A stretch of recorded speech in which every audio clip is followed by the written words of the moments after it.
अस्सलाम वालेकुम। वालेकुम अस्सलाम। भाई कैसे हैं आप? ठीक हैं? शुक्र अल्लाह पाक, आप सुनाएं।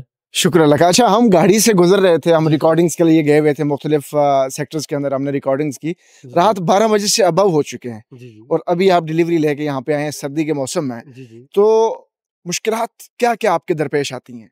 क्या करें, मजबूरी है, घरों की मजबूरियाँ होती हैं और हम तो इसलिए निकले हुए हैं कि घर की जो मसले मसाइल हैं वो हल कर सके। आप हैं कहाँ से? मैं असल वज़ीरिस्तान का हूँ। वज़ीरिस्तान। वहाँ के तो मसाइल भी बड़े हैं वाक़ई। जी, जी।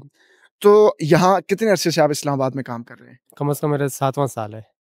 अच्छा, इस टाइम पे आप देख सकते हैं नाज़रीन कि इस टाइम पे जो लोग हैं वो 12 बजे से ज़्यादा का टाइम हो चुका है। लोग अपने नर्म व गर्म बिस्तरों में आराम फरमा है और दूसरी तरफ ये खूबसूरत नौजवान इस टाइम सड़कों के ऊपर घूम रहे हैं और मोटरसाइकिल के ऊपर जिसके ऊपर कोई किसी किस्म की कोई प्रोटेक्शन भी नहीं होती। तो अगर आपका इस टाइम पे जितना मुश्किल टाइम गुज़र रहा है, जी। डकैती, चोरी होती है, तो कभी इस तरह की कोई चीज़ हुई है आपके साथ वारदात? हाँ, हुई है, काफ़ी दफ़ा हुई है। मैं पहले चीज़ेज़ में काम कर चुका हूँ माशाल्लाह, उधर भी अच्छा काम था मेरा। तो मैंने उधर छोड़ दिया, अभी तो डोमिनोज़ में आ गया हूँ। काफ़ी उधर ही मेरे साथ डकैतियाँ वगैरह हुई है, स्नैचिंग। तो कैसे फेस करते हो आप लोग? बस क्या करें, मजबूरी है, करने पड़ते हैं। मुल्क पाकिस्तान को स्टेबल करने के लिए हमें किस तरह का काम करना पड़ेगा? कैसे हमें पाकिस्तान को ग्रो करना पड़ेगा? आप अपने नज़रिए से ज़रा सोच के बताएँ। मुल्क का तो कुछ भी नहीं होता, ऐसे ही ये लगे हुए हैं, जो ऊपर वाले हैं सारे। बस गरीब तबका जो है वो तबाह हो रहा है, ऐसे ही बस गरीब को रगड़ा दे रहे हैं सारे। अच्छा, मुझे ये बताएँ, अगर आपको एक दिन के लिए वज़ीर-ए-आज़म बना दिया जाए, तो आप इस मुल्क की कौन-सी ऐसी चीज़ है जिसको आप सबसे पहले ठीक करना चाहोगे?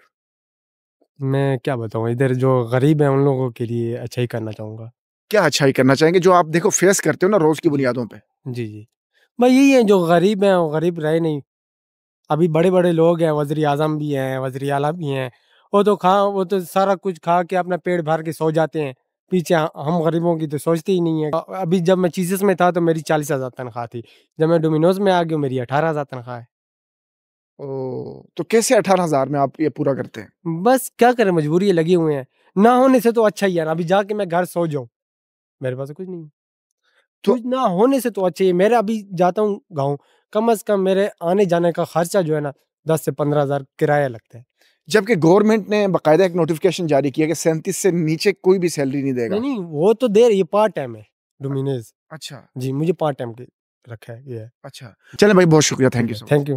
हुँ। जी, तो नाज़रीन इकराम, हमारा ये जो नौजवान तबका है, जो हमारे मुल्क का सरमाया है, हमारे मुल्क का मुस्तक़बिल है, ये इन्होंने बातचीत की, अपने अहवाल हमें बताए।